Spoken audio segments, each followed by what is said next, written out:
Thank you, Mr. President. Mr. President, yesterday, the United States Senate was once again presented with the opportunity to protect the will and the voices of the American people. We had a chance to protect the sanctity of our electoral processes and to preserve our democracy. We had a chance to extend voting rights. But yesterday, for the second time this year, Republicans unanimously chose obstruction over debate, suppression over representation. All Democrats agree. The Freedom to Vote Act is common sense legislation. It would enhance access to the ballot for all Americans, a right enshrined in our Constitution. It would enact badly needed election integrity reforms and eliminate emerging threats to our democracy. The Freedom to Vote Act would put in place key voter protections, such as automatic voter registration, making Election Day a holiday, uniform early voting. It includes provisions that are broadly popular with the American people, ending partisan gerrymandering and removing special interest money from our politics. Every single Democrat voted for this bill. Democrats are united behind voting rights. And yesterday, we came to the floor together, ready to start the debate. My Republican colleagues have said that Democrats are attempting to frame voting restrictions as voter suppression, implying that voter suppression is some figment of our imagination, a figment of the imagination of those across the country who are suffering from these practices. Well, to my Republican colleagues, look around. 19 states have passed 33 new laws this year that make it harder to vote. And we know that these laws disproportionately disenfranchise black voters, brown voters, immigrant voters. Voters like a mother in Georgia who can't vote because she can't take time off from her job. She works to cover the bills in the midst of a pandemic. Or the poll worker in Arizona who was arrested for giving a bottle of water to a woman waiting in extreme heat to vote.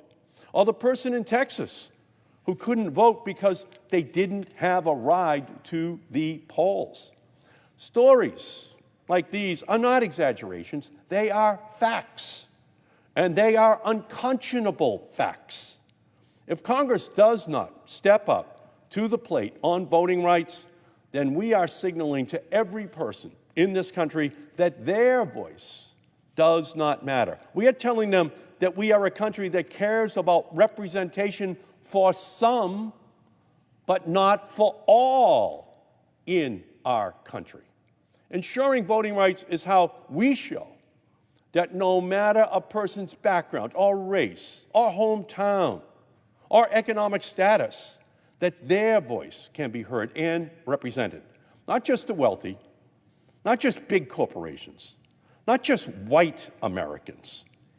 Everybody in our country is fully protected so that they can vote, they can express that central right in our country.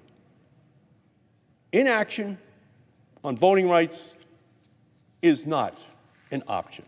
Voting rights are the people's power, and the people's power is how we unlock opportunity for representation and justice for everyone in our nation. Ensuring the right to vote is how we restore faith in our democracy and how we turn popular opinion into legislative action here on the floor of the Senate.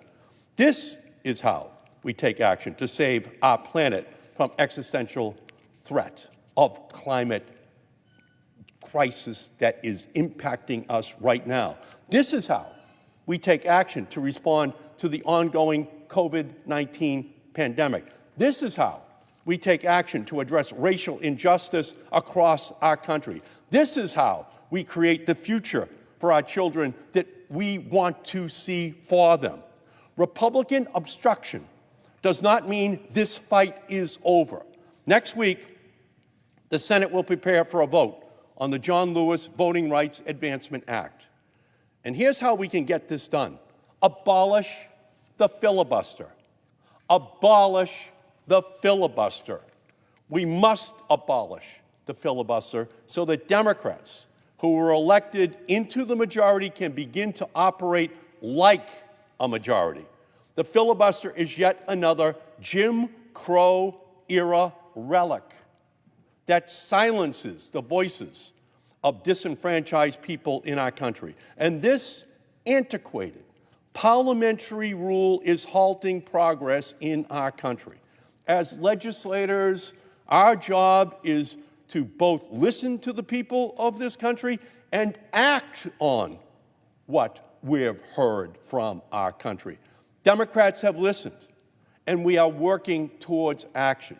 So to my Republican colleagues, for the sake of your constituents, I urge you to join us in taking action. And if they do not, then in the face of continued obstruction, we must abolish the filibuster and pass voting rights legislation.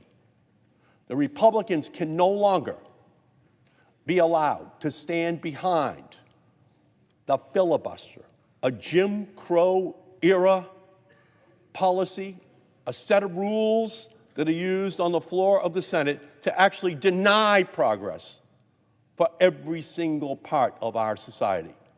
The time has passed. These rules are antiquated. They're used in a discriminatory way to deliberately minimize the political power of those who are most vulnerable. And it must end. We must abolish the filibuster. The message we're receiving from the Republican leadership is that they are going to stand fast as a party, that their political strategy is, in fact, disenfranchisement.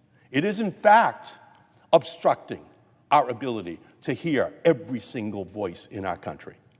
So this is the time, this is the body that must act. We have to change these rules.